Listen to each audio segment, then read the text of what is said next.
Muy buenas noches, mis hermanos. Vamos a empezar con la sesión de hoy. Vamos a hablar acerca del judaísmo en el tiempo del primer siglo.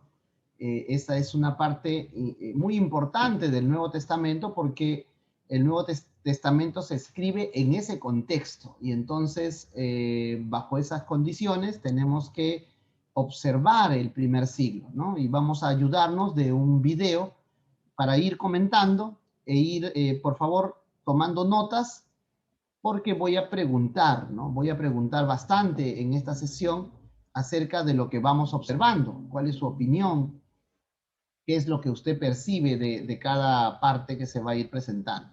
Entonces, le voy a pedir a la hermana Dominga Flores que por favor nos dirija una oración para empezar. Amén, pastor. Gracias, hermano. Mi hermano, muy buena noche. Los saludo en el amor de nuestro Señor Jesucristo. Vamos a inclinar nuestro rostro para pedirle al Señor que esta noche nos dé sabiduría para así aprender más de su palabra y mejorar nuestro servicio al Señor. Amén. Amén. Gracias, Señor Jesús, por esta noche que tú nos das una oportunidad más, Señor Jesús, de aprender tu palabra, amado Padre Celestial. Para nosotros como estudiantes, Señor, danos sabiduría, Señor, danos entendimiento, abre nuestras mentes, amado Padre. Como también te pedimos, Señor, por tu siervo, Jorge, Señor, cada día más dale sabiduría, Señor, que por medio de él nos estamos aprendiendo, Señor, para mejorar nuestro servicio, como tú te mereces, amado Padre Celestial. Ayúdanos, Señor, aprender todo. Ayúdanos, Señor, a que todas las clases, Señor, podamos entender, amado Padre Santo. Gracias, amado Cristo Salvador, en este momento, a la gloria del Padre, del Hijo y del Espíritu Santo. Amén. Amén, pastor. Amén, mi hermano. Bien, vamos a ver, mis amados hermanos, como hemos ido refiriendo en esta primera parte, vamos a tratar de dar un vistazo al primer siglo, sobre todo en el entorno de Jesús, en el judaísmo en el que se manejaba Jesús, ¿no? Vamos a utilizar un material audiovisual de Steadicam Line, que es una organización. eh, a ver, permítame que hay compañeros suyos que están ingresando. Ya está. Entonces, a partir de allí y de algunos otros comentarios que vamos a ir volcando, vamos a tratar de ver este judaísmo en el que existía y se desenvolvía Jesús, ¿no? Hemos conversado también acerca de el entorno de ese primer siglo, ¿correcto? Hemos conversado acerca de quiénes eran los fariseos, quiénes eran los saduceos, en el primer siglo, quiénes eran los celotes, ¿no? O celotas, como le llama Piñero, quiénes eran los esenios, ¿no? Y cuál es el grado o la magnitud y la importancia de los documentos que se conocen como los rollos del Mar Muerto, ¿no? Entonces, en los rollos del Mar Muerto nosotros tenemos una importancia. Entonces, a ver, están ingresando sus compañeros. Entonces, ese contexto cultural del primer siglo es importante conocerlo, ¿no? Sobre todo de fuentes que nos permitan a nosotros tener una idea clara porque en los evangelios se muestra mucho de ese tiempo, de ese momento. La primera pregunta sería para recordar, ¿no? La primera pregunta sería entonces, ¿quiénes eran los fariseos? Vamos a escuchar, a ver, saberes previos, a ver aquí. Voy a apuntar sus nombres, las personas que intervienen, por supuesto, voy a ir apuntando. Y de paso también, hermanos, les voy a mandar el enlace para que ustedes puedan registrar su asistencia, ¿ya? Vayan pensando quiénes eran los fariseos, quiénes eran los saduceos, quiénes eran los celotes y quiénes eran los esenios, ¿no? En ese primer momento. A ver, vamos pensando allí.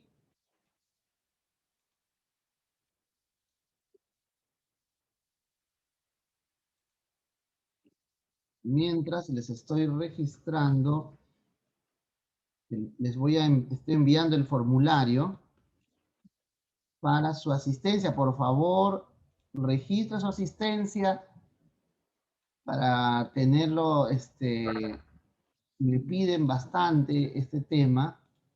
Es importante que registremos asistencia. Ya, lo estoy poniendo en este momento. Está bien, mi hermano David María Luisa, ¿no?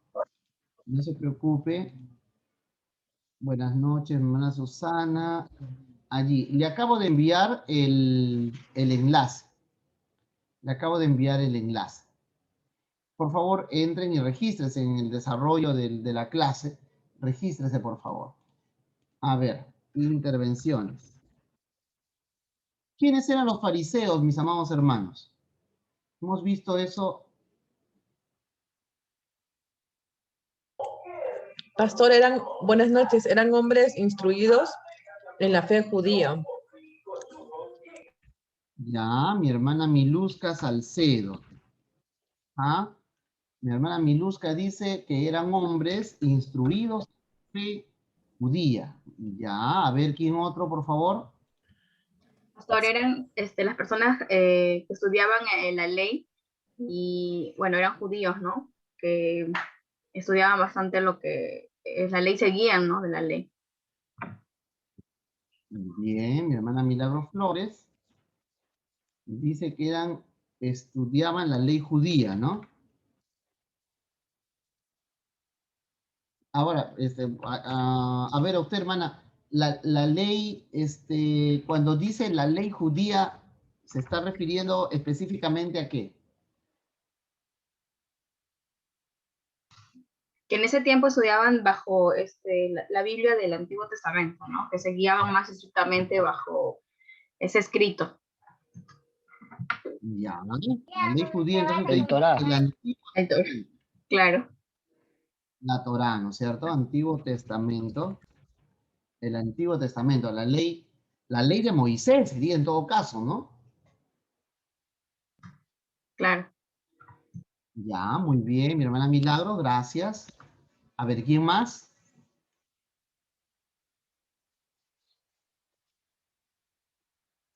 A ver, pregunta para todos, entonces, allí dentro de los fariseos, ¿no? De este grupo de los fariseos. ¿Los fariseos tenían una sola ley? O sea, solamente se guiaban por lo que estaba escrito en el Antiguo Testamento, en la ley de Moisés, en los profetas, porque en realidad los fariseos, refiriéndonos al Antiguo Testamento, lo apropiado es decir, pues sí, los fariseos específicamente estaban viendo el Antiguo Testamento, digamos, para nosotros, ¿no? La Torah, los Navín, los Ketubín, ¿no? Los profetas y los escritos. Entonces, allí tiene. Pero esa era la única ley que ellos seguían. De lo que Pastor, me dice es que hasta donde sé, creo que había la tradición oral. muy bien, mi hermano David Rivera, usted se acaba de ganar un 20, ¿no? Porque efectivamente los fariseos no solamente miraban el Tanaj, ¿no? La Torá, los Nabiín, los Ketubín, sino que tenían una ley oral, ¿no? En el tiempo de Jesús, esa ley era oral totalmente. O sea, se comunicaba de maestro a discípulo. Las escuelas rabínicas la comunicaban de maestro a discípulo y los discípulos aprendían de memoria las directivas que daba en esa ley oral sus maestros, ¿correcto? En el tiempo de Jesús era así. Entonces, cuando estaba Jesús, Jesús tenía un escenario donde los fariseos, ¿no? Que es el grupo que estamos ahora recordando, los fariseos tenían habían divisiones entre ellos inclusive, seguían la ley de Moisés, también los profetas, ¿no? Y también los escritos, pero además tenían una ley oral, que muchas veces la ley oral la ponían como hasta el siglo XXI por encima de la ley escrita, ¿correcto? Es más, ya les doy un adelanto de los fariseos, ¿no? Muchos fariseos dice dentro de la corriente que sin la ley oral, sin la tradición oral que ellos tienen, es imposible entender lo que está escrito. Entonces imagínese usted, ¿no? Entonces ya ahí nosotros ya estamos descalificados, pues, porque nosotros si no sabemos la ley oral, nosotros ¿qué estamos estudiando, hermanos? Ya estamos siguiendo otras cosas, ¿no? Entonces, pero hasta ese nivel, el movimiento fariseo, que hasta el día de hoy permanece, ya también hemos dicho que el fariseísmo del primer siglo no es el mismo que el fariseísmo del siglo XXI, ¿correcto?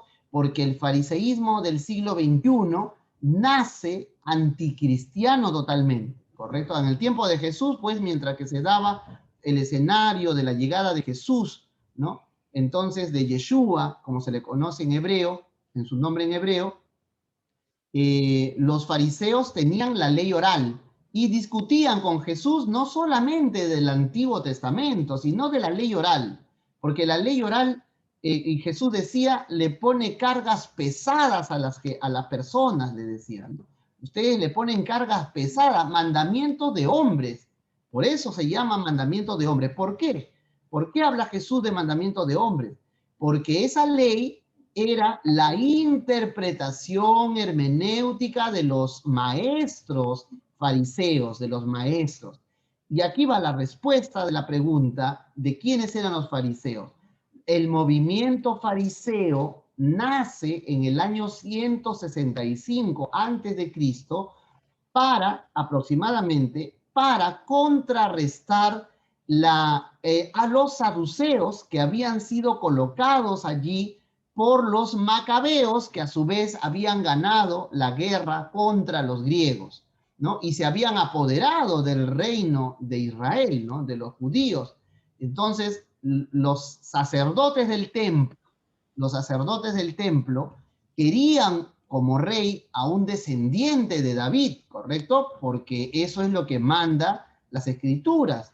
Las escrituras dicen, pues, que el descendiente de David es el rey, ¿no? Tiene que seguir el linaje de David. Pero como los macabeos no querían dejar el gobierno, porque ellos habían luchado contra los griegos, los habían vencido, y el pueblo estaba contento con los macabeos, pues porque los macabeos habían ganado, habían sido respaldados por Dios, ¿no? Entonces, los macabeos, al no querer dejar, retiraron a los sacerdotes del templo y colocaron a los saduceos en la administración del templo de Jerusalén. En el tiempo de Jesús, los que administraban el templo de Jerusalén eran los saduceos. Ellos estaban encargados allí, habían colocado un sacerdocio que no correspondía. El sacerdocio de los verdaderos, los auténticos, se llaman la comunidad de los esenios. Se fueron al destierro ellos, ¿no? Se fueron y dentro de unas cuevas tenían una biblioteca, que son las bibliotecas de los rollos del Mar Muerto que se han encontrado en el año 1947 aproximadamente. Entonces los fariseos son los maestros, por eso son rabinos, ¿no? Jesús era un rabino también, le dicen rabí, le dicen, ¿no? Los fariseos le dicen rabí a Jesús, ¿no? Entonces Jesús estaba dentro de ese contexto, digamos así. También le he comentado esto, de que dentro del contexto del primer siglo, si nosotros regresáramos al primer siglo, en este momento, una máquina del tiempo nos lleva y nos pone allí, imagínense, ¿no? Qué glorioso sería ver pues a nuestro Señor, ¿no? Caminando, predicando, y nosotros allí, ¿no? si nosotros regresáramos a ese primer siglo, de los grupos del judaísmo que existía, nosotros necesariamente seríamos del grupo de los fariseos. No hay forma que seamos de otro grupo. ¿Por qué seríamos del grupo de los fariseos? ¿Por qué todos nosotros seríamos fariseos? A ver, ¿quién me responde? Pastor, porque los fariseos eran del pueblo y los saduceos eran de la aristocracia judía. Así es. Y al venir la destrucción del templo fue donde ellos desaparecen, creo, y toman ya predominancia el fariseísmo, ¿no? Ya, también, esa también es una razón. Seríamos, porque digamos, los fariseos estaban más identificados con la gente común, ¿no? Con la gente del pueblo. Los saduceos efectivamente eran la clase dominante de los judíos, ¿no? Y se habían hecho cargo. Al menos que tengamos un millonario entre nosotros, dice nuestra hermana Miluca Salcedo, ¿no? Entonces, pero no solamente es eso, no solamente desde el punto de vista sociológico, sino desde el punto de vista, sobre todo, doctrinal. ¿Por qué Pastor, seríamos fariseos? Adelante, Pastor, hermano. sí, justamente, porque también los saduceos, ellos no creían, pues, no en la resurrección, ellos no creían en la vida después de la muerte. Entonces sería imposible, pues, no, de que nosotros podamos, ser saduceos. Muy bien, hermano, muy bien. Entonces nosotros seríamos, pues, fariseos, definitivamente. ¿Por qué? Porque los saduceos no creían en la resurrección de los muertos, ¿no? Ellos solamente los saduceos creían en la Torá, solo la Torá, nada más. No profetas, no hay pensamiento mesiánico, no hay posibilidad de que alguien regrese pues de los muertos, ¿no? No hay resurrección. Eso es imposible, decían los saduceos, ¿no? Eso no es posible. Pero sin embargo, fíjense ustedes que estaban dentro del judaísmo. O sea, no estaban ajenos al judaísmo, estaban dentro del judaísmo. Y Jesús, cuando está allí, él tiene que enfrentarse a ambos grupos, ¿no? A los fariseos y a los saduceos. ¿Y por qué los fariseos preguntan tanto a Jesús? Porque le querían hacer caer ciertamente, pero es una característica del judaísmo, amados hermanos. Por eso tenemos que aprender la cultura de los fariseos del siglo XXI, que en su lado más radical, hermanos, es como si estuvieran 2000 años atrás, igualito. Los fariseos, ¿no? Están del siglo XXI, el lado más radical. Si Jesús aparece, lo vuelven a promover, ¿no? O vuelven a promover que él no es el Mesías. Vamos a hacer vamos a decirlo así para evitar lo que ha causado mucho daño también a los judíos, ¿no? Echarle la culpa a los judíos, a todos los judíos del sacrificio de Cristo, ¿no? Entonces, eso ha sido algo terrible para los judíos, porque han sido perseguidos por el cristianismo en la Edad Media, en la Inquisición, ¿no? Y hasta en épocas contemporáneas se les ha perseguido porque se les acusa de haber matado. Bueno, no fueron los judíos, mis amados hermanos, los que mataron a Jesús, ¿no? Fue un grupo de malos dirigentes y líderes los que mataron a Jesús. No fueron todos los judíos los que mataron a Jesús. Y no podemos echarle la culpa al pueblo judío. ¿Por qué? Porque tenía que cumplirse la profecía. En primer lugar, el Cordero de Dios que quita el pecado del mundo tenía que ser sacrificado. Y por ello Pablo en Romanos 11 nos explica que ciertamente ha acontecido a Israel endurecimiento en parte, dice, ¿no? Hasta que se haya completado la plenitud de los gentiles. Entonces, cuando se haya completado la plenitud de los gentiles, entonces todo Israel verá al Señor, o sea que nos vamos a unir con ellos, ¿no? Porque si nosotros creemos en que Jesús es el Mesías y ellos finalmente creen que Jesús es el Mesías, entonces somos una sola iglesia, ¿correcto? Entonces ese es el escenario en el que Jesús se está desarrollando los acontecimientos de ese primer siglo.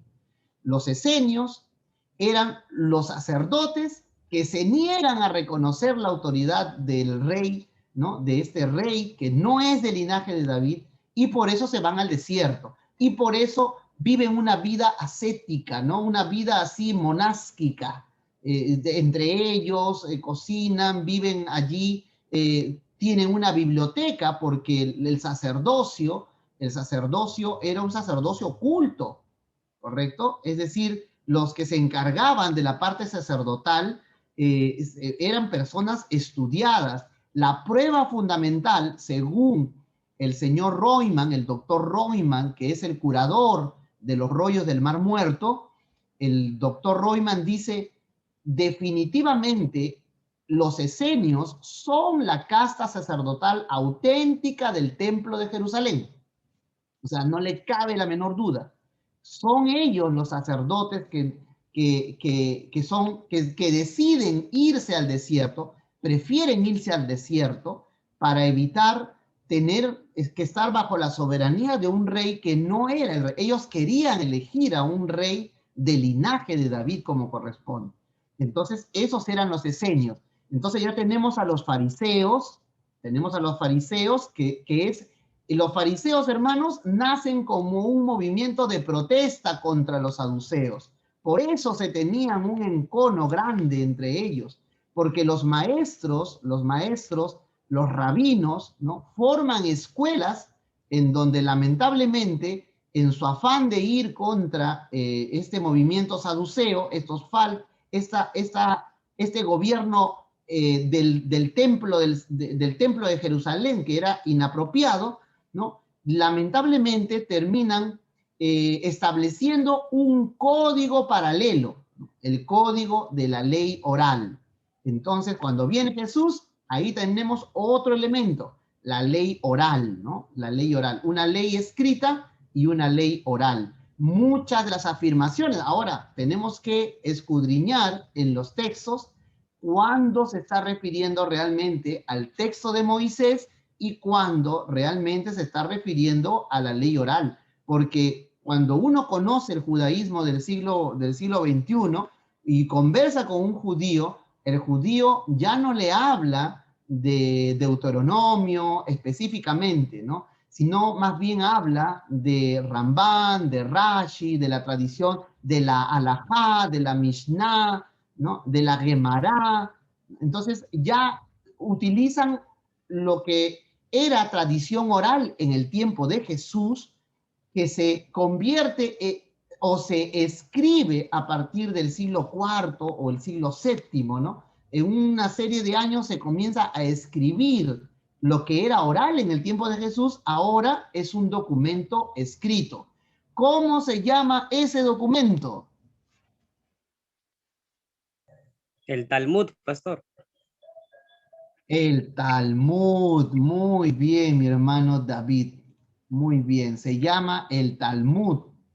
Y hay dos Talmud, por si acaso, ¿eh? Hay dos versiones del Talmud. A ver, ¿quién se acuerda? El Talmud de Babilonia y el Talmud de Jerusalén, creo, pastor. Ya, muy bien, mi hermano David, muy bien. Hay dos versiones, ¿no? Son dos ediciones, digamos, uno que se hace en Babilonia y otro que se hace en Jerusalén, ¿no? Jerusalén, y el de Babilonia, el Babli. Entonces, allí nosotros tenemos ese escenario, ¿correcto? A ver, tenemos entonces a los fariseos, tenemos a los esenios, tenemos a los saduceos y tenemos a los celotes. Entonces, ¿quiénes eran los celotes?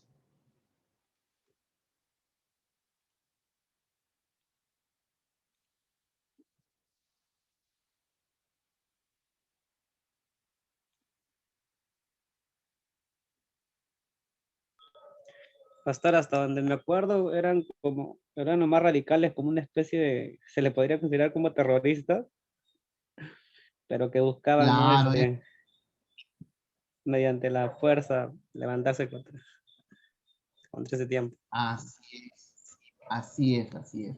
¿No? Ellos eran los que usaban. Como un partido, dice nuestra hermana Miluska, nuestra hermana, a ver, los fariseos creían en la llegada de un Mesías, por supuesto, por eso que nosotros seríamos fariseos obligatoriamente, ¿no? Lo que pasa es que también, hermanos, acostumbrarnos a decirnos fariseos o decirle a Jesús fariseo es chocante. Es chocante, ¿por qué? Porque hemos considerado que fariseo es una mala palabra casi, ¿no? O sea, decir fariseo, fariseos hipócritas, ¿no? Fariseos, sepulcros blanqueados, ¿no? Entonces vemos a un Jesús que se enfrenta a tipos de fariseos. Entonces el dato que nos faltaba era este dato que se ha encontrado pues en las cuevas de Qumran y que también están en el Talmud, ¿no? En el tiempo de Jesús existían tipos de fariseos. El fariseo que levantaba los brazos, ¿no? En las esquinas y que quería que todos lo vieran, ¿no? El fariseo hipócrita, ¿no? El hipócrita que se comportaba de una manera cuando estaba con gente y se comportaba de otra manera cuando estaba solo. Entonces, habían clases de fariseos.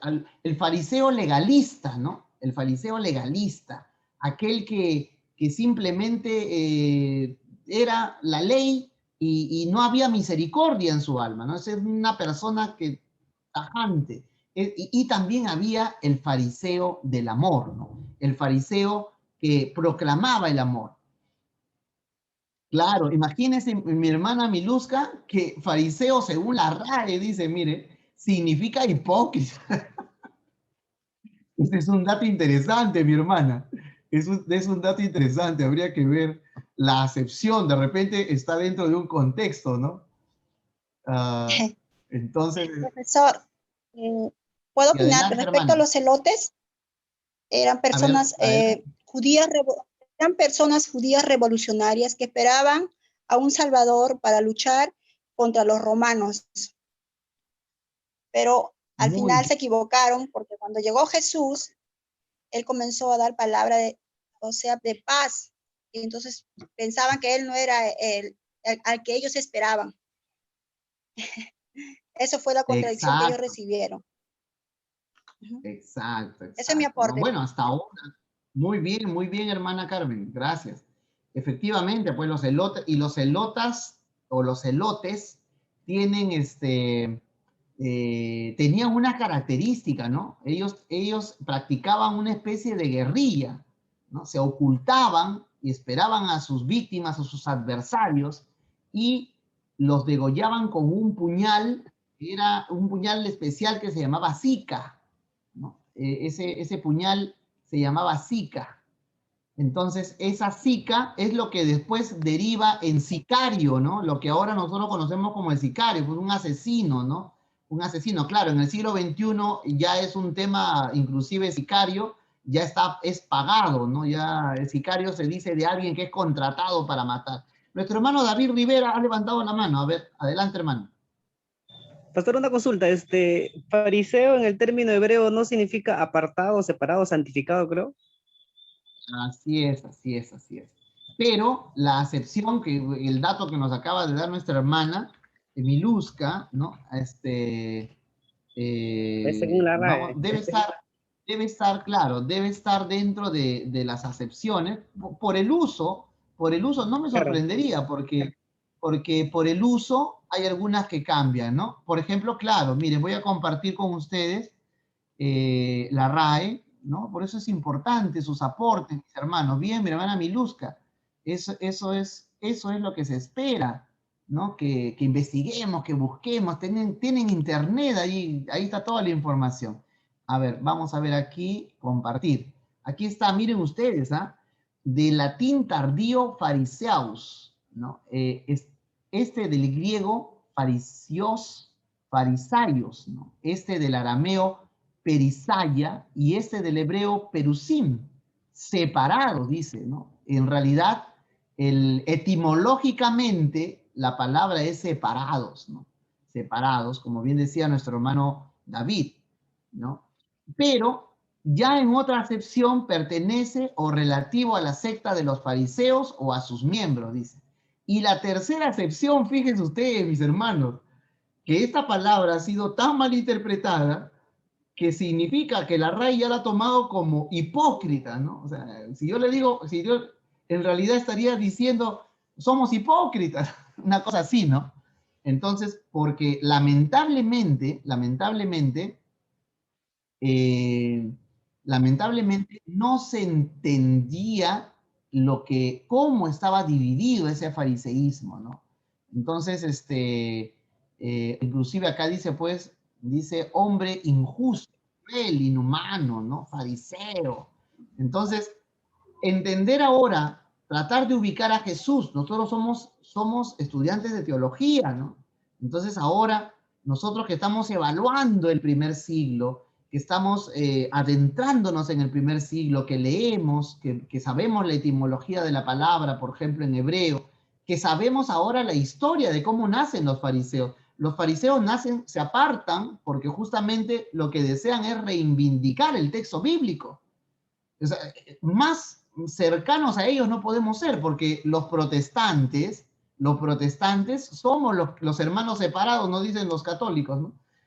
Pero somos aquellos que lo que hacemos es, lo que hizo Lutero justamente fue la reivindicación del texto bíblico.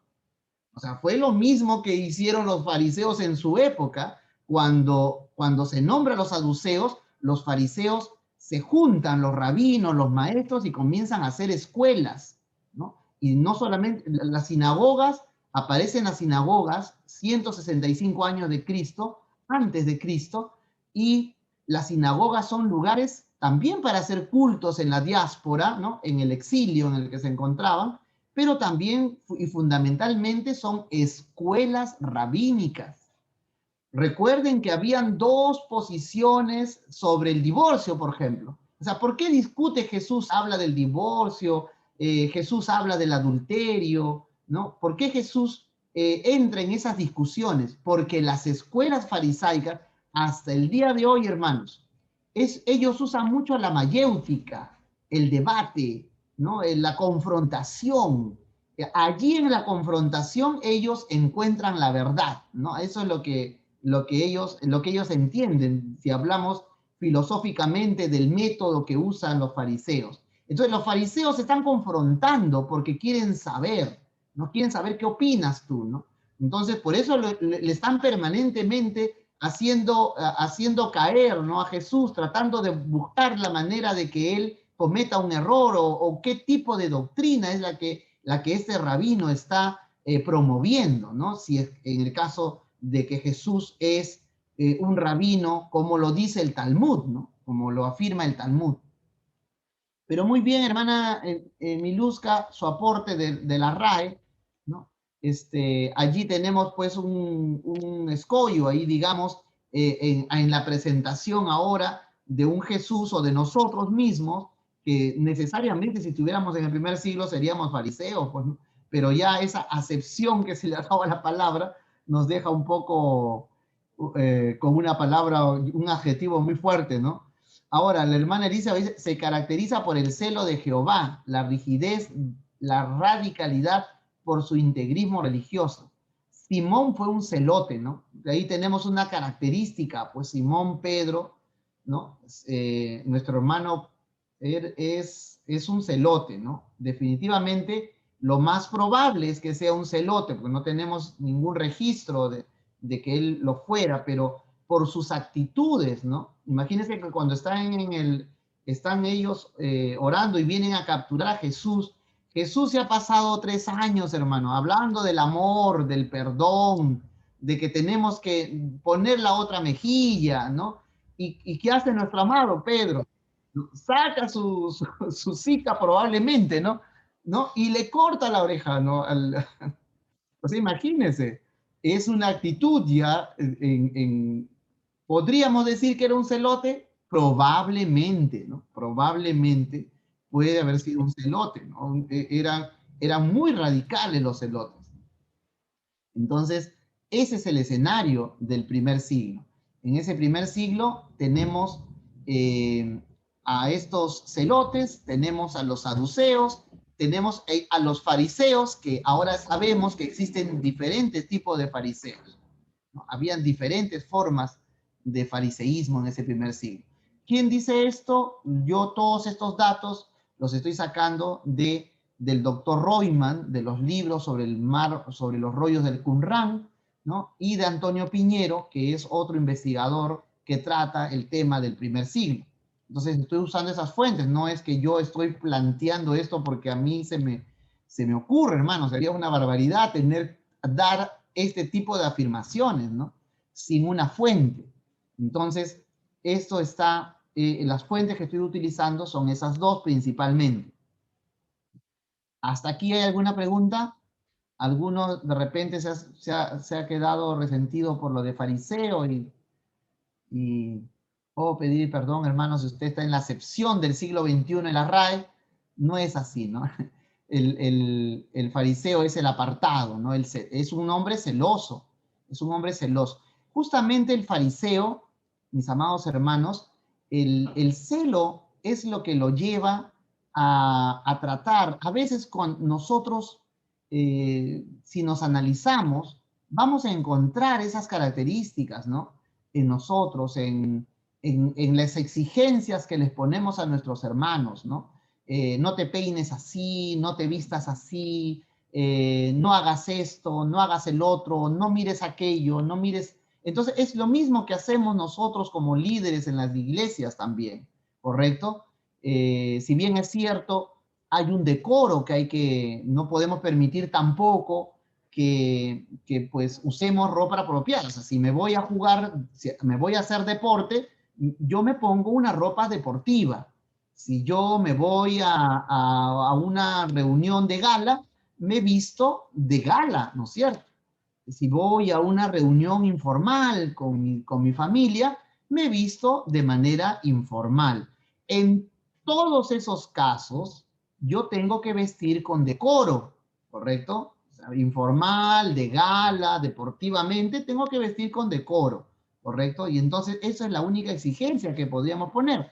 Pero sin embargo, nosotros vemos iglesias, por ejemplo, donde hay algunas que hasta las mujeres tienen que tener un tul blanco sobre el rostro, no pueden descubrir su rostro, ¿no? Vemos otros tipos. Entonces, ese tipo de celo excesivo, donde yo paso por encima inclusive de lo que está escrito, ¿no? Sino que le pongo más cargas, esa es la ley oral, la que Jesús se oponía, ¿no? Se oponía a ese mandamiento de hombre porque efectivamente son interpretaciones rabínicas. La ley oral son interpretaciones rabínicas. Y los sabios de bendita memoria, a quien yo respeto muchísimo, a los sabios de Israel, bendita sea la memoria de los sabios. Yo estoy seguro de que ellos tuvieron la buena voluntad de que el pueblo, los que los seguían a ellos, permanecieran en el camino correcto, ¿no? Yo estoy seguro que esa fue la voluntad de su corazón. Aunque tuvieran pues que ser tan celosos que algunos de ellos colocaron reglas como, por ejemplo, si te vas caminando por un lugar, ¿no? Si tú caminas y te olvidaste algo, tú tienes que recoger tus pasos, ¿no? Y regresan tratando de recoger sus pasos. O sea, ese tipo de interpretaciones, de legislaciones, pues a nosotros nos parece exagerado, ¿no? Entonces, eso es lo que Jesús reclamaba en su tiempo. ¿Correcto? ¿Alguna pregunta hasta aquí, hermanos? Pastor, una consulta. No sé si entendí bien, pero usted comenta que los saduceos eran los maestros. ¿Eran los maestros? No. Los fariseos. Ah, perdóname. Fariseos. Los fariseos eran los maestros. Ok, pero ¿de quiénes? ¿De otros fariseos? O sea, digamos que, ¿cómo explicarlo? O sea, que los fariseos solamente enseñaban a fariseos, no se mezclaban con los saduceos ni con todos los demás que hemos mencionado. Claro, es que los fariseos, etimológicamente el fariseo es el apartado. Cuando los macabeos que le ganan la guerra a los griegos comienzan a gobernar, los sacerdotes del templo se oponen a eso. se oponen al gobierno de los macabeos, ya está bien, nos has libertado, estamos felices, todos contentos, ¿no? De que lo hayas hecho, pero tenemos que elegir a un rey del linaje de David. Eso era lo que querían los sacerdotes del templo. Pero los macabeos no quisieron eso, y lo que hicieron fue encargar a los saduceos, a un grupo, ¿no?, de nobles del pueblo judío, a un grupo de nobles, quizás con alguna ascendencia sacerdotal probablemente, pero los pusieron a cargo del templo de Jerusalén. Y los esenios, los sacerdotes auténticos, se fueron, y en adelante serían los esenios, ¿correcto? Entonces, en protesta, porque los saduceos encima solamente creían en la Torá, no creían, interpretaban solo los 5 primeros libros, los maestros de Israel, las personas que estudiaban, ¿no?, que estudiaban, deciden formar pequeños grupos, ¿no?, agrupados en un lugar que se llamaban sinagogas, y crean escuelas. Entonces, de pronto alguien que comienza a leer, ¿no?, comienza a crear una escuela, y esas escuelas se van formando durante 100 años. Imagínate, 165 años antes de Cristo. Al tiempo de Cristo, para tener una idea, habían 2 escuelas, la de Gilel y la de Shammai, ¿no es cierto? Una era una escuela que era dura y la otra era una escuela más blanda, pero ellos eran fariseos. ¿A quiénes enseñaban? Enseñaban a discípulos. Ahora, ser discípulo de Shammai, de Gamaliel, por ejemplo, que era uno de los discípulos de una de esas 2 ramas, y Pablo dice que fue enseñado a los pies de Gamaliel. Ser enseñado por un rabino en el primer siglo, ser enseñado por un rabino era, en primer lugar, que ir a esa escuela, el rabino, que es el fariseo, ¿no?, el rabino que es un fariseo, este rabino tenía pues tú tenías que aprobar, digamos, tener condiciones, ¿no? Tenías que saber leer, tenías que memorizar, una capacidad de memoria, porque en ese tiempo todo se memorizaba.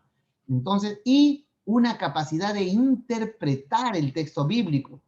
Uno de ellos, uno de estos niños prodigios, ¿no?, de su tiempo, ¿no?, digámoslo así, desde el punto de vista de la persona, ¿no?, de Jesús, ¿no?, fue justamente cuando Jesús está en el templo, ¿no?, cuando él está discutiendo de la ley, ¿no?, o sea, en el templo. ¿Por qué? Porque él era una persona, Jesús tenía, pues, en el caso de Jesús como Mesías, ¿no?, pues tenía un conocimiento vasto de lo que es las escrituras. Los fariseos juntaban a estas escuelas. Los fariseos recogían y crearon esas escuelas rabínicas, y entre ellos empezaba la discusión, ¿no? La discusión entre si, por ejemplo, en el caso del divorcio, ¿no?, cuando le preguntan a Jesús, ¿no?, si era lícito otorgar la carta de divorcio, ¿no? Se me fue la palabra que figura allí en el libel, ¿no? El libelo, ¿no? Algo así, es la palabra del divorcio, la carta de divorcio que se le da a la mujer. Y entonces los fariseos le preguntan a Jesús si es lícito, para ver si él dice que no, se enfrenta a lo que está escrito, ¿no es cierto? Y entonces Jesús se ubica en una posición, ¿no?, de las 2 escuelas, porque para Shammai el tema era sencillo, ¿no? Shammai radical, Shammai decía, no, si la mujer te sirve mal la comida, tú puedes darle su carta, se acabó el asunto. Entonces aquí no hay medias tintas, era radical. En cambio, la otra escuela decía no, ¿no? Entonces Jesús se inclinaba por una escuela más pragmática, ¿no? Decía, Jesús, ¿qué dijo? Salvo en el caso de fornicación, dice, ¿no? Por la dureza de vuestros corazones, Moisés les permitió entregar esa carta de divorcio, ¿no? Pero yo ahora os digo que, salvo en el caso de fornicación, dice, ¿no?, el hombre se puede separar de la mujer, ¿no? Entonces, esa es la única, hay una causal para el divorcio allí en el Nuevo Testamento. Entonces, eso demostraría, pues, las discusiones rabínicas entre los fariseos que se daban. Jesús era parte de ese entorno. Nosotros estuviéramos allí, obviamente detrás de Jesús, siguiendo sus enseñanzas, ¿no? En una escuela que Jesús tendría que haber tenido todos esos seguidores, pero lo de Jesús fue algo pues que desbordó todas las expectativas, ¿no? Yeshua era un líder que recordemos que cuando los sacerdotes del templo le mandan a capturar a Jesús, a los soldados, ¿no? del templo, les mandan a capturar a Jesús, y luego estos regresan y le dicen, jamás hemos escuchado a un hombre hablar de esa manera, dicen, ¿no? O sea que Jesús tenía pues una capacidad, ¿no? Era un hombre que en su persona, ¿no? En la persona humana, era una persona con una capacidad de oratoria, recordaba, tenía una memoria prodigiosa, ¿no? Para contextualizar, es lo que sucedió hace poco con un rabino de 30 años más o menos, que apareció en Israel, que salió en este año, salió que había aparecido el Mesías ya para los judíos, y lo lanzaron como un Mesías allá en Israel. Y una de las características que tenía este hombre, David, se llamaba David, su apellido se me fue, pero este hombre era un rabino, y todos los rabinos más antiguos, los mayores, se inclinaban con respeto hacia él. En los videos que se ven, que pasaron por internet, que circularon por las redes, se ve cómo él congregaba a mucha gente, ¿no? Y una de las características de esta persona, de este rabino de 30 años, es que él tenía una memoria prodigiosa. Todos los que les entrevistaban y les preguntaban por este rabino decía que se maravillaban de la memoria que él tenía, ¿no? Y entonces esa era una característica. Él obviamente no ha sido todavía proclamado como Mesías, ¿no? Es un candidato mesiánico, porque han de saber ustedes, amados hermanos, que para los rabinos en Israel, el Mesías ya está entre ellos. O sea, falta simplemente la revelación. O sea, lo que dicen actualmente en Israel los rabinos es que el Mesías ya está allí en Israel, ¿no? Y que está esperando la revelación, la confirmación de Elías, ¿no? Porque ese es el procedimiento, ¿no? El profeta tiene que legitimar que él es el Mesías, y entonces él ya comienza la obra mesiánica, ¿no? Eso es lo que están diciendo en este tiempo en Israel, ¿no? O sea, para ellos ya está. Entonces, eso también nos da la seguridad, pues, que estamos en los últimos tiempos, ¿no? Nosotros de aquí, por eso se habla de que Israel es el reloj profético, ¿correcto? Entonces, Israel es el reloj profético. Ahora, nosotros tenemos información de quién va a ser ese Mesías, pero ya ese es otro tema, ¿no? Ya eso nos lleva a Apocalipsis, ¿no? ¿Alguna otra pregunta, hermanos?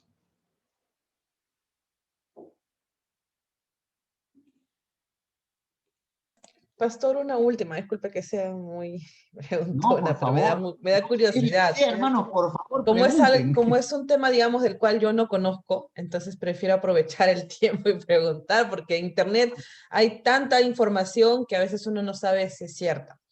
Pastor, digamos que digámoslo así, habían 4 corrientes, digamos, o 4 grupos. ¿Había la posibilidad de que alguna persona no pertenezca a esos 4? O sea, me pregunto yo, ¿no? Y también, ¿a dónde pertenecían José y María? O sea, ¿ellos eran también fariseos? No sé. Quiero saber. Muy buena su pregunta, muy buena pregunta, ¿no? Si existía, es decir, ¿era obligatorio pertenecer? Mire, por eso es que estamos viendo el contexto del Nuevo Testamento, ¿ya? Primero, hemos visto un contexto helénico, vamos a ver un contexto helenizado.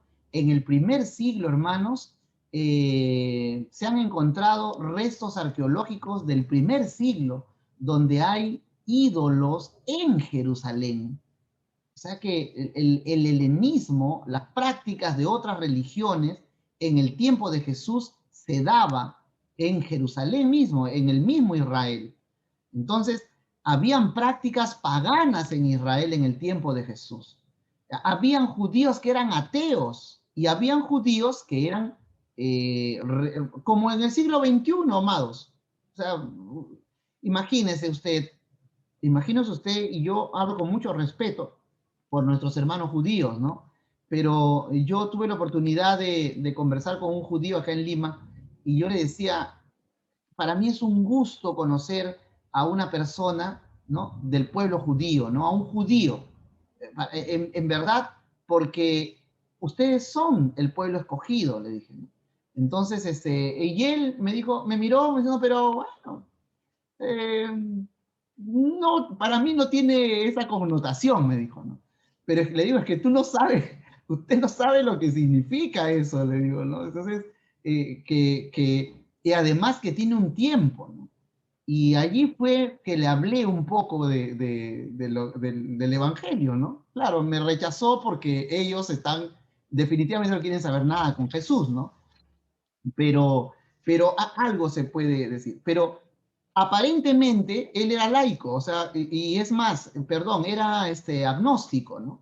Era agnóstico, o sea, no creía ni en Dios. En Israel, yo he visto videos, hermanos, del gobierno israelí, ¿no? Del gobierno israelí, donde están pidiendo muchas personas en Israel que no se lea, y que no se lea la Torá, que en los colegios, que no se lea la Biblia, ¿no? Entonces, y aquí ocurre algo interesante, ¿no?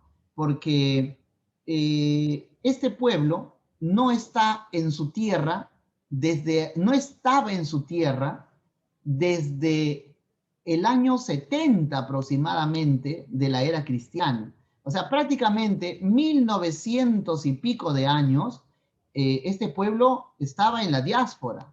Recién acaban de regresar a Israel. Yo digo, si yo sé que esta tierra me la ofrecieron a mis ancestros, ¿no? Un Dios la ofreció a mis ancestros y 1900 años después ese Dios cumple y yo estoy de nuevo en la tierra, yo debería estar agradecido porque además con todo lo que pasó el pueblo judío, ¿no? Pero sin embargo, hoy en Israel, amados hermanos, hay ateos, judíos ateos, hay homosexuales judíos, hay de budistas judíos, hay de todo, o sea, de todas las religiones. Y muy pocos son los, digamos, fariseos del tiempo de Jesús. O sea, son muy pocos. Entonces, hermana Miluska, en el tiempo de Jesús también era igual. O sea, no todos eran fariseos. No todos seguían una corriente. Probablemente iban a la sinagoga, probablemente José y María iban a una sinagoga, pero lo más probable es que estando en Jerusalén iban al templo, ¿no? A hacer sus ofrendas. Definitivamente lo que nos hacía comunes eran la celebración de las fiestas de Yahweh, ¿no? Las fiestas que están contenidas en el Antiguo Testamento. El Pesaj, la fiesta de los panes sin levadura, ¿no? La fiesta de Sukkot, de las cabañas, o sea, todos ellos así, ese era, digamos, lo que hacía la mayoría del pueblo, ¿correcto? Pero no necesariamente eran fariseos, muy pocos podían ser saduceos, y un grupo selecto, ¿no? Del linaje correcto eran los esenios, ¿me entiendes? Entonces, no todos en ese tiempo tenían que ser necesariamente fariseos. Por eso que es una buena pregunta, hermana Miluska, y le agradezco su pregunta, y aproveche más bien ahora en preguntar como nuestro hermano David María Luisa, que acaba de levantar la manito. Sí, pastor, justamente aprovechando también, usted nos decía, ¿no? Del tema de las escuelas y todo lo demás, y yo tengo entendido que los saduceos, ¿no? Ellos se encargaban más de lo que era, ¿no? Las relaciones políticas, más que lo religioso, ¿no? Entonces, ¿dónde estaba? Ellos, me imagino que ellos estaban ubicados o tenían el poder en el Sanedrín, ¿no? Pero ¿dónde estaban, digamos, ellos ubicados? No podían estar con los fariseos definitivamente, pero ellos también tenían un lugar, digamos, donde ellos radicaban, donde ellos ejercían poder, donde ellos se reunían, o simplemente eran, pues, no, digamos, una, como comunidad, no como los fariseos, ¿no? Claro, por ejemplo, para enlazar la pregunta, a ver, los fariseos tenían la sinagoga, digamos, ¿no es cierto? Los saduceos, ¿dónde estaban? Algo así. Sí, ¿No es cierto, hermana? sí. Ya. Entonces, Ajá, bueno, sí, pasa. los saduceos eran gente importante, eran los millonarios, digamos, pero que a ellos, los macabeos, le habían entregado la administración del templo. Entonces, el Sanedrín, todo lo que se refiere a la parte política, por eso que los saduceos son, se identifican con el tema político, ¿no? Pero no solamente era el tema político, sino el tema del sacerdocio del templo. O sea, a los saduceos, eso es lo que dice Royman y Piñero, ¿no? Entonces dicen, ellos no solamente eran personas vinculadas con la política, sino que fundamentalmente estaban encargadas del templo de Jerusalén. Y además, en el caso de Piñero, dice abiertamente, dice, el negocio que ellos tenían en el templo era justamente el sacrificio de los animales. O sea, algo así como las indulgencias, ¿se acuerdan? De la época de la Iglesia Católica, ¿no? Las indulgencias. O para ser más justos, ¿no? Y para nosotros no pensar que no estamos expuestos a algo así como la teología de la prosperidad, pues, ¿no? ¿Cuál es el negocio? ¿Cuál es el negocio de cada uno de estas divisiones, digamos, ¿no? Entonces, igual, nosotros, el negocio de los saduceos en el templo era decirle, mira, no te preocupes, sacrifica, acá dice que tú bien, acá en la Torá dice que tú tienes que sacrificar por tu pecado, sacrifícalo a Dios y ya está, ¿no? Escoge lo mejor. Y entonces, fuera del templo, habían hecho un mercado. Ese era el negocio de los saduceos. Allí venían de todas partes del mundo conocido de ese tiempo y habían casas de cambio, ¿no? Porque tenían que comprar un animalito, algunos compraban una palomita, otros se compraban un becerro, de acuerdo al pecado, pues tenías que comprar tu animalito, ¿no? Y entonces, y lo sacrificaban en el templo. Ese era el negocio de los saduceos. Entonces los saduceos tenían ese espacio, ese negocio, y cuando uno conoce esa parte de la historia, porque cuando yo me enteré de esto, leyendo a Royman y asistiendo a una conferencia que Royman, y además hay varias conferencias que están colgadas también en internet, ¿no? Porque él es el curador de los rollos del Mar Muerto. Entonces, el curador es el que cuida, ¿no? Es el científico, el investigador responsable de los rollos, ¿no? Entonces, y el que los ha visto y el que los hace, promueve las investigaciones, ese es el curador, ¿no? Entonces, él dice, definitivamente aquí hay un negocio que tenían los saduceos, y entonces cuando él dice eso, yo puedo entender a Jesús indignado, ¿correcto? O sea, entiendo a un Jesús que está indignado por lo que han hecho los saduceos en el templo de Jerusalén. Y entonces allí no es es un Jesús cuya indignación llega tan fuerte, ¿no? Que él comienza a tirar, a romper las cosas allí, ¿no? Entonces es un Jesús que no es que está fuera de sí, está indignado porque este grupo, ¿no? De saduceos, y seguimos dentro de la lógica de lo que es el fariseísmo, porque los fariseos justamente están indignados y están contra los saduceos por ese tipo de cosas. Justamente esa es la razón por la que nace el movimiento fariseo.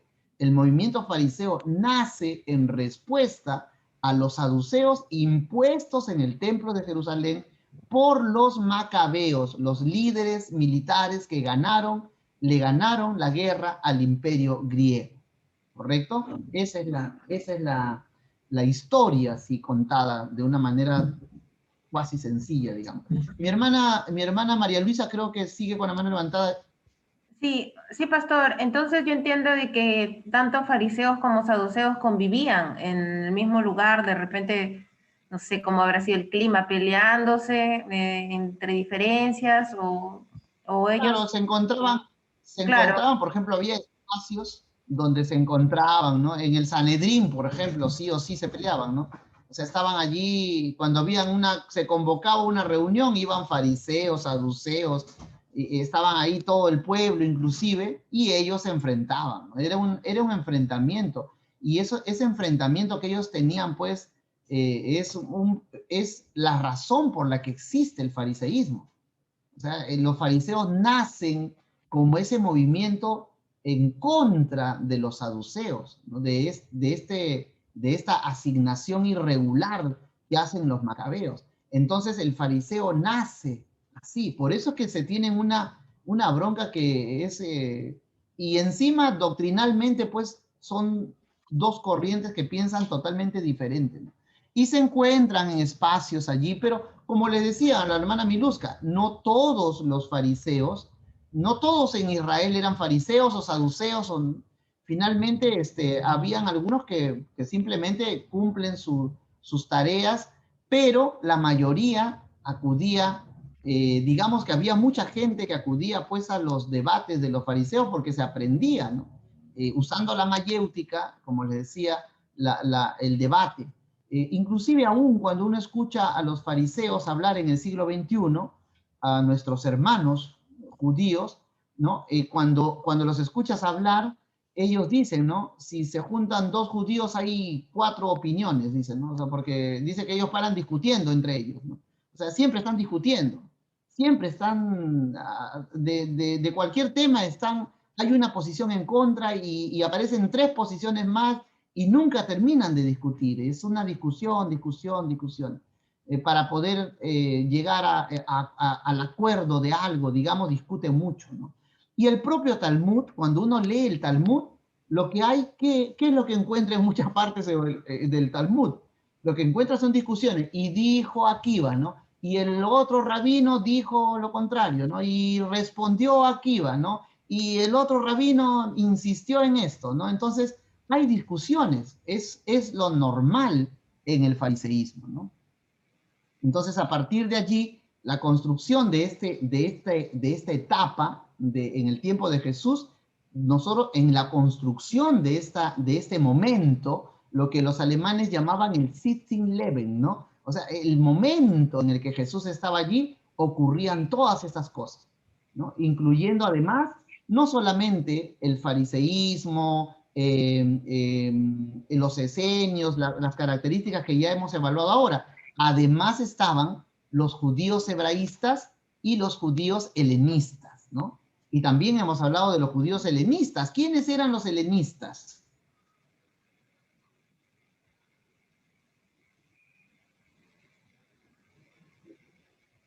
Se imaginan, ahí hay otro rasgo más de la cultura del primer siglo, ¿eh? De ese primer momento. Habían judíos helenistas, ¿no? ¿Quiénes eran esos helenistas? pastor, estos judíos helenistas eran los que habían adoptado esta cultura, esta forma, esta corriente de pensamiento heredada de Alejandro Magno.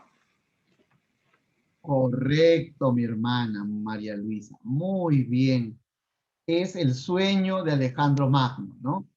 Es el sueño de Alejandro Magno. Que todos piensen como los pensadores griegos. Entonces, la cultura, el amor, la compasión, la vida, ¿no? Se basa en función del razonamiento del ser humano. Entonces, ese nivel de razonamiento superior de la filosofía, ¿no? Decían los griegos, debe permear toda la humanidad, dicen, ¿no? Para civilizar la humanidad.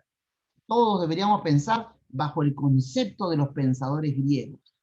Entonces, esa influencia, hermana, fue muy fuerte y es muy fuerte hasta el día de hoy, porque básicamente nosotros somos occidentales. O sea, nuestro pensamiento es justamente griego. Y los que son profesionales aquí han recibido filosofía a montones en la universidad, ¿no? Han estudiado epistemología, ¿no? Porque básicamente somos el cumplimiento profético de Alejandro Magno, sobre todo este lado del mundo, ¿no? El lado oriental se está occidentalizando ahora. Ya puede ver usted, ya desde el 2011, en su libro Cuentos Chinos, Oppenheimer decía de China, de Beijing, decía, me sorprendió en el año 2011, dice, que entrando a Beijing encuentro Ferrari, Cadillac, encuentro las marcas, todas las marcas europeas, ¿no? Los Dolce & Gabbana, ¿no? Toda la moda, o sea, los chinos se están occidentalizando, se están vistiendo como occidentales y están aprendiendo a ser occidentales. Entonces va a haber usted chinitos que ya se visten como nosotros, ¿no? Y que ya piensan con el pensamiento occidental, del amor, de la verdad, de la justicia de Occidente. Hermano David Rivera quiere intervenir. Pastor, quisiera que me explique, o cuando se explique acerca de los escribas, ¿no? ¿En qué momento ellos entran en escena o de qué grupo se desprenden? Bueno, los escribas en realidad es un oficio, ¿no? Los escribas no solamente pertenece al pueblo hebreo, ¿no? Hay escribas egipcios, por ejemplo, hay documentos donde los egipcios han tenido escribas. Era la manera de cómo se podía transcribir los libros de ese tiempo, ¿no? Entonces, en el caso de los escribas, pues es otra característica que ha perdurado en el pueblo judío hasta el día de hoy, ¿no? Creo que les mencioné a un rabino en Nueva York, en Yonkers, en Nueva York, el rabino Mani Viña se llama. Él es un judío sefaradita, ¿no? Por ejemplo, aquí ya hay términos más modernos del judaísmo, ¿no? Sefaraditas, kenazí, ¿no? En el tiempo de Jesús no había ese tema, ¿no? Pero el rabino Mani Viñas es un escriba, por ejemplo. Él escribe o transcribe, digamos, hace copias de la Torá, de los Nabiín, los Ketubín, ¿no? Para que tengan una idea, ellos hasta el día de hoy han sistematizado esas copias. Entonces saben qué número suma la primera línea del Bereshit, Bara, Elohim, el primer versículo de la Biblia, ¿no? Entonces lo suman y saben que en esa primera línea es correcto porque esa suma les da un dato exacto. Si se equivocaron en una letra, la suma de las letras ya no le va a dar ese número que ellos saben que es el equivalente del primer versículo. Y entonces simplemente desechan la escritura. Los escribas son personas, es un oficio que se mantiene en el caso de Israel hasta el día de hoy, ¿no? Porque ellos, por ejemplo, la Torá, la escrita o elaborada por un escriba, hay un escriba moderno del siglo XXI, ya mayor de edad, ¿no? Chileno, que él relata y dice dentro del artículo en una revista chilena que una Torá en Chile, ¿no? Cuesta $40,000, ¿no? La realización, y su confección dura aproximadamente 2 años, porque es hecha a mano, ¿no? Letra por letra. Y no puede haber ni un error, ni una tilde, ni una yod, ¿no? Como dijo Jesús, o sea, no puede haber nada. Todo es copiado exactamente como lo copió Moisés. Esa es la tradición de los escribas. Entonces ahí estamos viendo, miren todo, estamos rellenando el espacio del primer siglo, ¿no? Escribas, tenemos helenistas, tenemos paganos, también fariseos, tenemos saduceos, ricos, ¿no? O miembros del sacerdocio del templo, el negocio que tenían, los esenios en las cuevas de Qumran, ¿no? En Qumran y en las cuevas donde guardaron los libros, ¿no? Profesor. Sí, hermana. Adelante. Una consultita. Respecto al tema de fariseo, el historiador judío Flavio Josefo también pertenecía al grupo de los fariseos.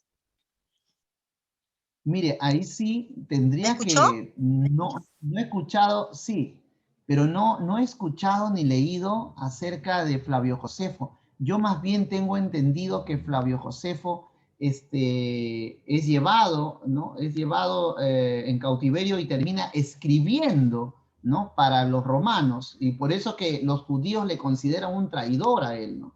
Pero no sé exactamente, hermana, le mentiría si le digo si él es un fariseo o si él en algún lugar de sus escritos él pone, como por ejemplo Pablo, ¿no? Pablo dice, yo soy fariseo de fariseos, de la tribu de Benjamín. Entonces Pablo sí dice, ¿no? Yo, por ejemplo, Pablo, claro, él es un fariseo. Pablo lo dice, ¿no? Entonces, claro, en el siglo XXI, con lo que nuestro hermano nos ha mostrado en la RAE, entonces Pablo estaría diciendo, soy un hipócrita, porque ese es el concepto, el mal concepto que tenemos del fariseo, ¿no? Pero Pablo se decía fariseo, o sea, él era un fariseo, ¿no? Entonces, ¿por qué? Porque no significa un adjetivo negativo, sino que significa que pertenecía a este grupo de maestros, ¿no? Pablo era un maestro. Y ahí también viene otro elemento que tenemos que considerar del primer siglo. Pablo es elegido y Dios siempre ha elegido a hombres que se han preparado, hermanos. Moisés era un hombre preparado. Moisés era un hombre preparado para gobernar Egipto. Es decir, estudió probablemente en el MIT o en el Harvard de Egipto, ¿no? Lo máximo que existía en su época, ¿no? Pablo fue educado a los pies de Gamaliel, ¿no? Estudiar con Gamaliel era, usted imagínese al científico más importante de la materia que usted desee, y así era Gamaliel. Era el equivalente, era un rabino impresionante. Hasta hoy los judíos cuando hablan de Gamaliel, hablan con respeto de él, ¿no? Es una persona muy importante, ¿correcto? Entonces Pablo tenía un conocimiento. Además sabemos que Pablo hablaba latín, entonces era una persona preparada. Dios ha usado a personas que se han preparado, ¿correcto? Que han estudiado. Y eso es algo que debemos tomar en cuenta. Y por eso es que doy gloria a Dios porque ustedes están aquí, estamos aprendiendo, estamos discutiendo, siempre les he dicho, no necesariamente tienen que creerme a mí, por eso yo les cito la fuente, ¿no? O sea, yo no estoy diciendo algo que a mí se me ocurre, sino estoy diciendo, no, acá tengo a Royman, ¿ya? Entonces si alguien tiene alguna queja, acá está Royman. Tiene 3 libros relacionados con los rollos del Mar Muerto y con el primer siglo, y tenemos a Antonio Piñero, son los 2 autores en el que yo me estoy estoy colocando como base para todo esto que les estoy enseñando, ¿no? Porque mal haría yo de enseñarles pues de una página de YouTube o de alguna persona que se le ocurrió, o un youtuber, ¿no? No, entonces no es así. Entonces, miren que estamos reconstruyendo el primer siglo, ¿no? El primer siglo lo estamos reconstruyendo. Entonces tenemos a los helenistas, ¿no?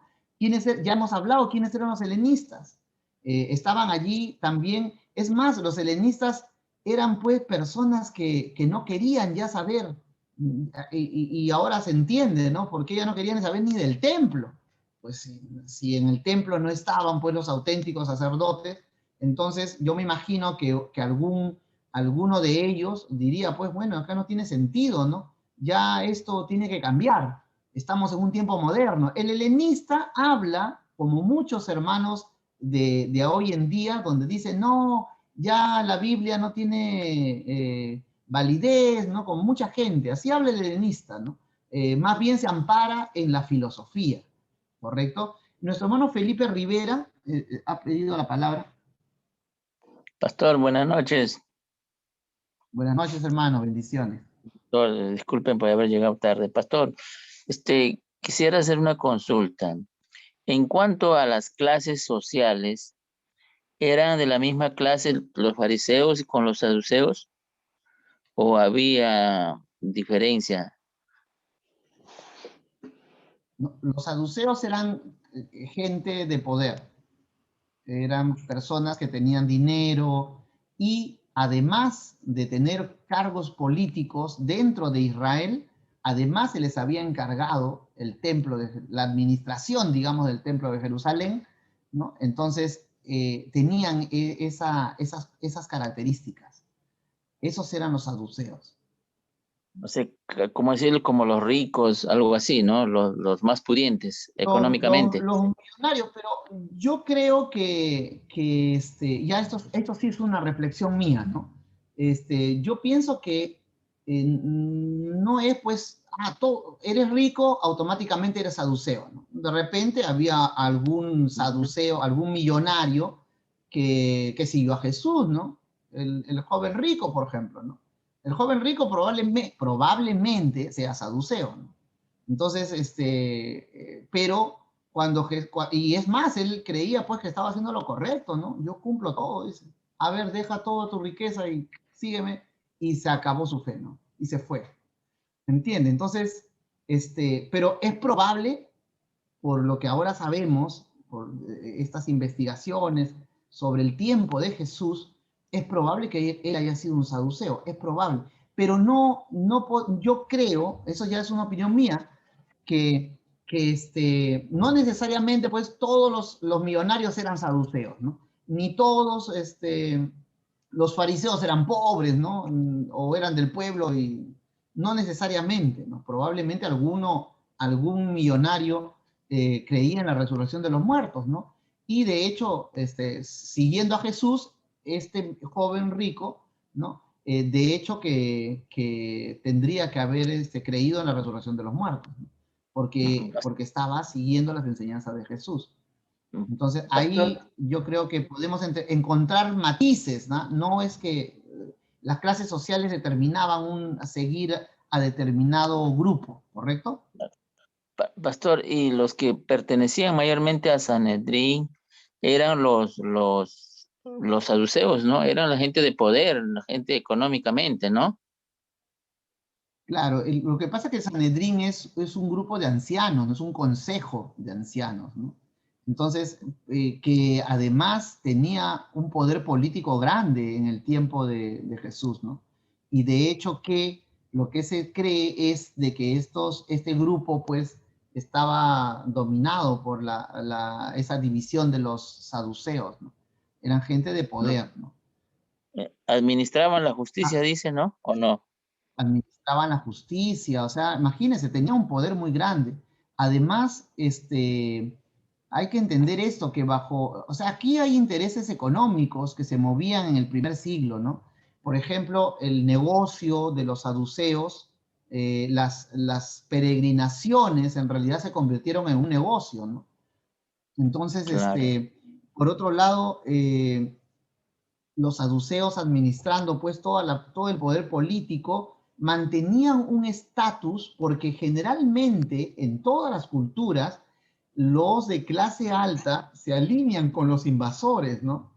Es más, hay también otra característica del tiempo de Jesús. ¿Quiénes eran los recaudadores de impuestos? Ahí hay otro, mire, habían recaudadores de impuestos.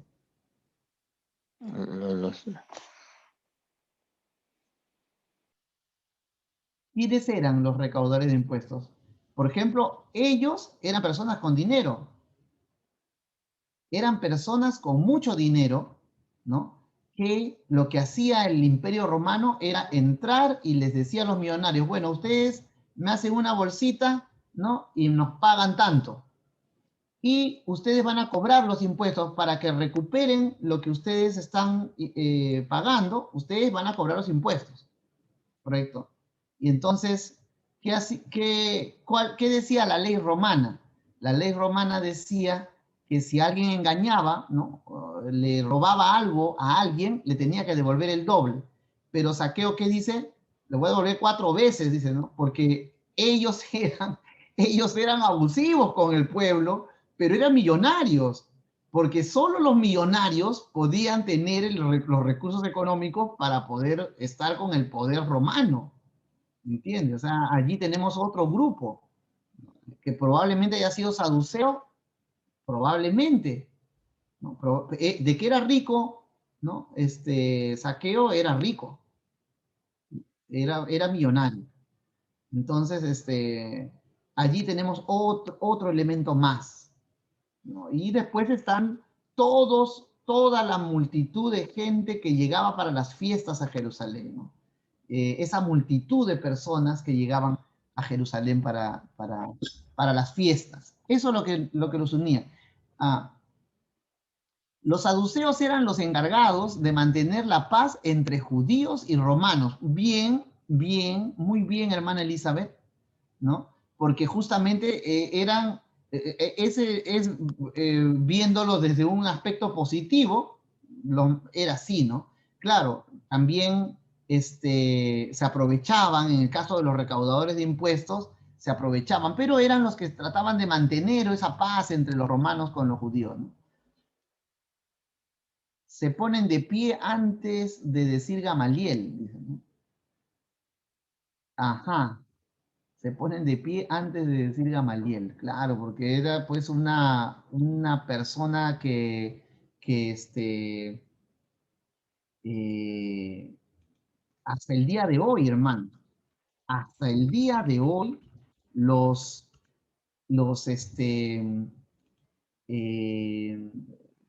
fariseos del siglo XXI, nuestros hermanos, hasta el día de hoy, ellos tienen un aprecio especial por Gamaliel. O sea, lo reconocen como alguien importante, ¿no? Y mire que Gamaliel está en la literatura del Talmud y está en la literatura del Nuevo Testamento. O sea que era tan importante en su época que tanto nosotros, los discípulos de Yeshua, ¿no? De Jesús, sus discípulos, ¿no? Y la historia del cristianismo lo ha considerado y está inmerso en nuestra literatura, igual que ellos que no han creído en Yeshua, entonces ellos también lo tienen en su literatura. Está allí, ¿no? Está allí como una evidencia de la importancia de Gamaliel. A ver, ¿quiénes eran los herodianos? Dice nuestro hermano, nos pregunta nuestro hermano, ¿no? Bueno, los herodianos eran partidarios de la casa de Herodes Antipas, ¿no? Seguramente judíos políticos o influencia ante el rey. Se aliaron con los fariseos. Hay artículos que mencionan esta alianza con los fariseos. Entonces, también eran parte, pues, de... Ahora, recordemos que Herodes el Grande, ¿no? Herodes el Grande, a quien... Herodes, para nosotros, tiene una figura, pues, de tendencia homosexual, una persona, un cobarde, medio cobarde, ¿no? Tenemos una idea de Herodes, de todo lo que significa Herodes. Pero Herodes el Grande, en especial Herodes el Grande, es considerado así, y no a cualquiera en la historia se le da ese título del Grande. Alejandro el Magno o el Grande, ¿no? Digamos que Herodes es Herodes el Magno o Herodes Magno. Se le da ese título. ¿Por qué, mis amados hermanos? Porque Herodes, el que reconstruye el segundo templo, el que amplía o mejora el segundo templo, eso sería lo más adecuado, ¿no? Herodes hace una remodelación del templo de Jerusalén. Lo convierte en una maravilla de la historia de su época. Herodes es un constructor reconocido internacionalmente, digamos, en su época, ¿no? Hace obras majestuosas en Jerusalén para los romanos, construye una ciudad para los romanos que es una obra arquitectónica modelo.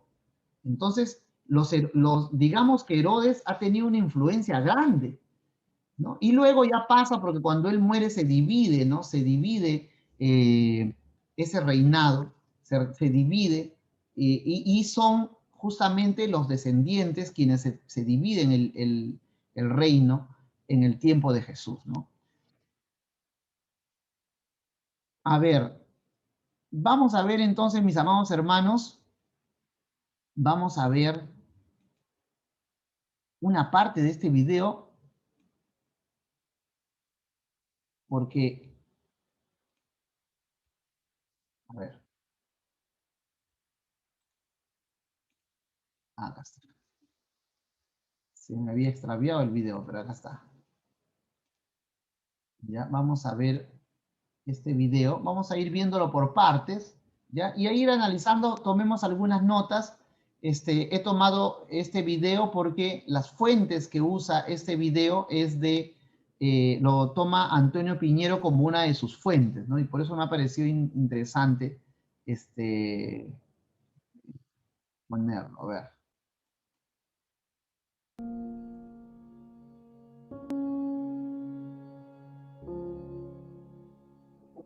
Del judaísmo, del estilo de vida judío, de la forma de vida judía, es nuestra sagrada Torá.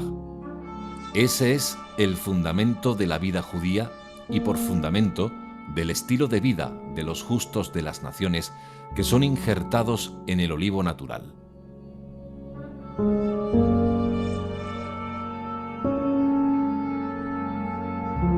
Para Yeshua, la Torá era su prioridad en la vida, como creía cualquier grupo de fariseísmo que existía en aquella época.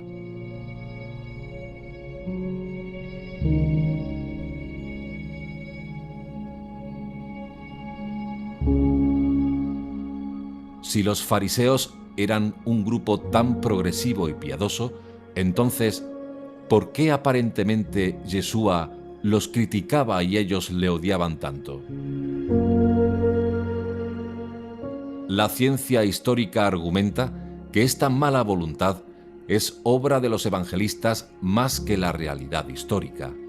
Una vez que establecemos el texto de un evangelio, una carta de Pablo o de otro apóstol, los Hechos de los Apóstoles o el Apocalipsis, lo único que nosotros hacemos es cómo entiende el texto un lector del siglo I.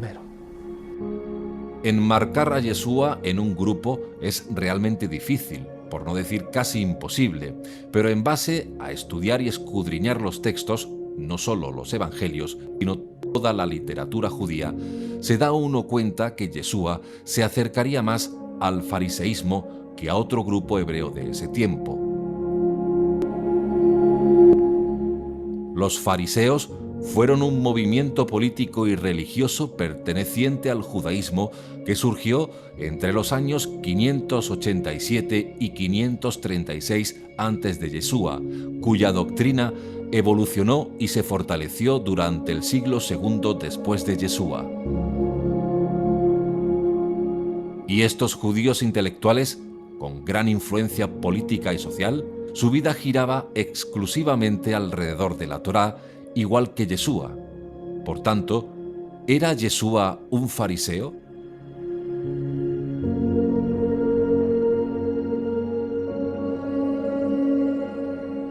Y si la Torá es el fundamento de la vida judía, ¿qué es realmente la Torá? Cuando hablamos de Torá, ¿de qué estamos hablando realmente?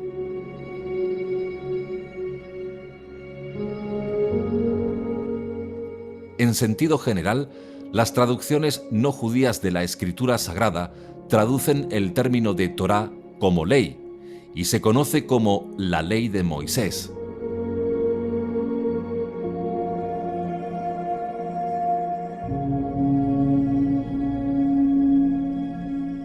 La pregunta que muchos se hacen es, ¿cuál es la relación entre la ley de Moisés y el creyente en Yeshua como un Mesías?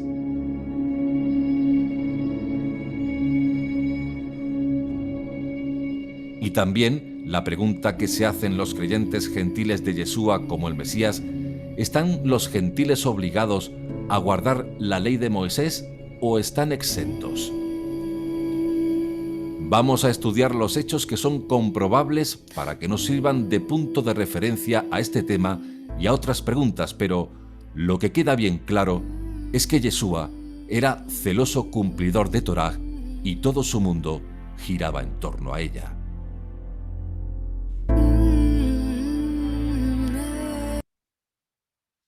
Correcto. Entonces, lo primero que podemos ver en el video es esta condición de Jesús como un judío, ¿no? Y el contexto en el que Jesús se desarrolla. Ahora, acá tenemos que observar ciertas cosas y yo quisiera que ustedes se percaten en un detalle, ¿no? En algún momento dicen que porque está haciendo un análisis científico, ¿ya? Y esa es la razón por la cual dice que la interpretación, dice, ¿no? Los que hacen la tergiversación son los evangelistas, dice, ¿no? Y yo allí, por ejemplo, yo puedo entender porque Antonio Piñero es agnóstico, ¿no? Entonces, pero no necesariamente, diría yo, ¿no? No necesariamente. Lo que hace, a mí lo que me parece más factible es que los evangelistas están contando lo que sucedió, pero una persona de su siglo, de ese primer siglo, sí va a entender correctamente.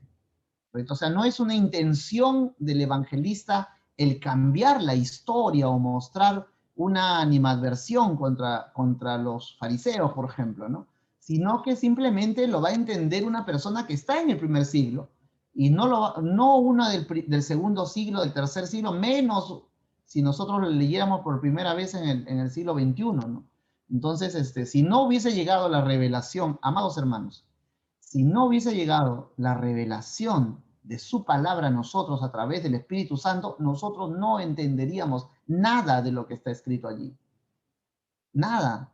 O sea, eso no lo es esta parte, el investigador, ¿no? Sobre todo a quien respeto mucho, al doctor Antonio Piñero, esta parte él no la podría entender porque él no es creyente, ¿correcto? Pero nosotros sí, o sea, nosotros sí, porque sabemos que entendemos esa revelación de lo que está escrito, ¿no? Por obra del Espíritu Santo en nosotros. Y eso es algo evidente a un creyente. O sea, nosotros como creyentes tenemos claro eso, por razones personales o por testimonios, ¿no? Como yo conozco a un ingeniero, ¿no? Que este ingeniero, sus hermanas, una era testigo, la otra era evangélica, y discutían siempre, dice, ¿no? En las reuniones familiares se juntaba la familia y la hermana testigo se peleaba con la hermana evangélica, ¿no? Y se peleaban, y se peleaban, y se peleaban. Y entonces él es un hombre que estudió ingeniería en San Marcos, es un hombre muy inteligente, ¿no? Muy, muy inteligente. Y entonces él se molesta un día y le dice, bueno, basta. Yo aquí voy a leer, a ver, pásenme su Biblia. Voy a leer la Biblia y yo le voy a decir quién está equivocado, ¿no? Y él se plantea eso y les dice y lo hace. 4 años leyó la Biblia, 4 años. Al 4.º año de leer la Biblia sistemáticamente, una y otra vez, él cae de rodillas llorando, dice, él cuenta ese testimonio, ¿no? Porque no entendía. No podía comprender, dice. O sea, por más que yo leo y leo y leo, no entiendo qué es lo que dice aquí. O sea, se frustró totalmente. Él cuenta en su testimonio que camino a algún lugar se encuentra con un compañero de la universidad, ¿no? Con el que había estudiado, y él era pastor. Su amigo se había convertido al cristianismo y era pastor. Y él le cuenta, le dice, por favor, ayúdame. No sé cómo, no puedo entender este texto. Y este hermano le dice, en primer lugar, tienes que recibir a Cristo, ¿no? Y en segundo lugar, tienes que orar al Señor para que el Señor te revele. Hermanos amados, Si usted viera a ese hombre ahora, ¿no? A este ingeniero electrónico, él habla y habla y habla y habla de la Biblia y solo habla de la Biblia. Está totalmente, su vida es la Biblia, publica, hace toda su vida. ¿Por qué? Porque es el Espíritu de Dios, no es el razonamiento del hombre. Entonces nosotros vamos a ver investigaciones, perfecto, podemos tomar, y eso quisiera que tomen en cuenta, amados hermanos, porque como teólogos, ustedes que están estudiando teología, entonces van a escuchar muchas veces análisis de teólogos, doctores, filólogos, que terminan viendo el texto como tal, como un simple texto. Y esto no se trata de un texto común. No es como analizar, pues, un texto de Sócrates, perdón, de Sócrates, ¿no? Que quien escribe de Platón, no es un texto común. Este texto no lo puedo analizar solo con la filología. Necesitamos el Espíritu de Dios para comprender la trascendencia de lo que dicen esas palabras en nosotros, ¿no? Y esa es la diferencia entre un biblista y un teólogo conservador, ¿no? Entonces, hay dos posiciones teológicas. ¿Que es importante el biblista? Por supuesto es importante. Que estudiamos porque los biblistas analizan filológicamente, sociológicamente, históricamente, lo hacemos también nosotros. Es importante ese tipo de investigación. Pero por sobre todas las cosas está el hecho de que el Espíritu de Dios es el que nos va a revelar. Y aquí en este video, nosotros hemos observado, este video va a quedar en el enlace, se los voy a colgar para que ustedes lo puedan revisar con más detenimiento, mis amados hermanos. ¿Hasta aquí hay alguna pregunta?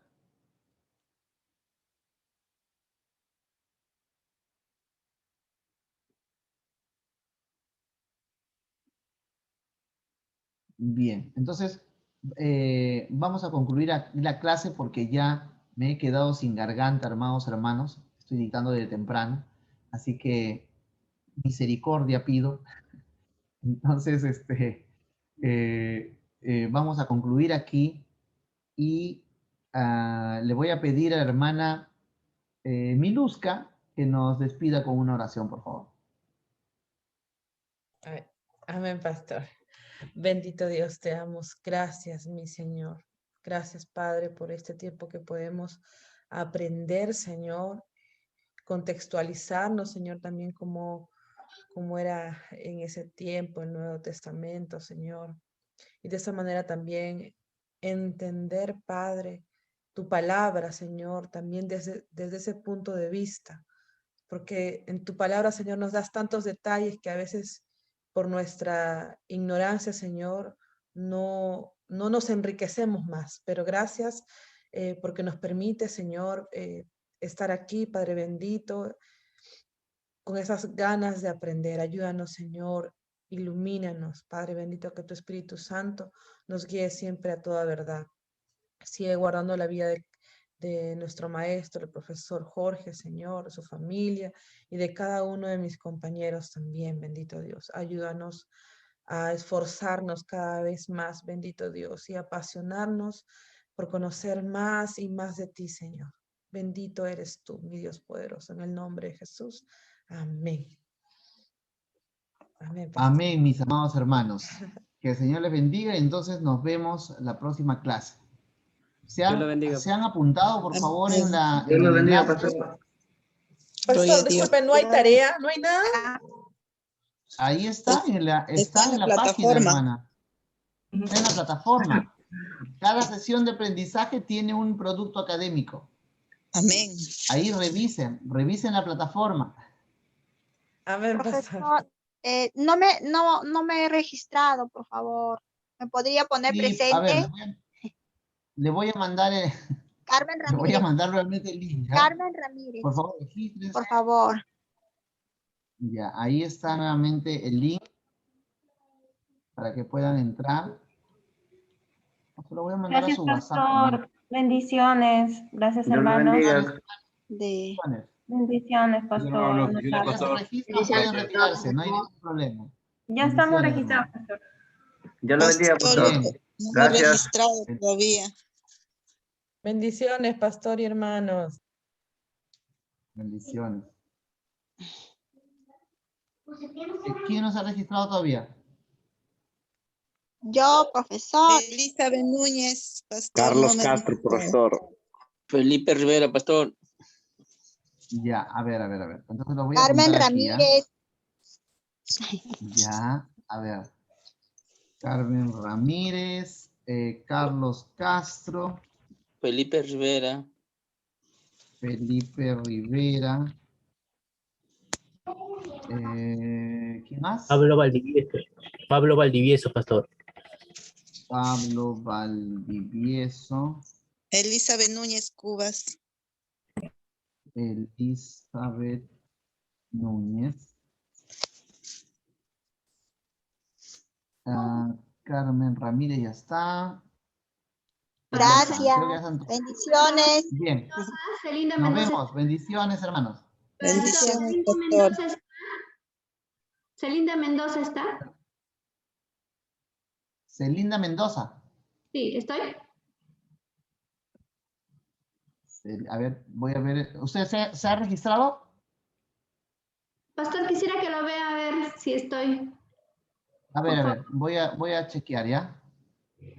A ver. A ver, tengo acá, tengo 13. No es, Héctor Daniel Camarena, Carlos Rosales, Carlos David Bautista, María Luisa Saavedra, Vela Soto, Coila Minaya, Flores Nicolás, Flores Espinosa, Eva Sáez, Susana Encarnación, Salcedo López, David Rivera Rengifo. Falta Celinda, mi hermana Celinda. Celinda Mendoza, pastor. Listo. Ya la Gracias. apunté. Felipe Rivera, pastor. Bendiciones, pastor. Sí, Bendiciones. ya está mi hermano Felipe. Gracias, pastor. Bendiciones. Ya Bendiciones, está. pastor. Bien, bendiciones. Elvira Cancina.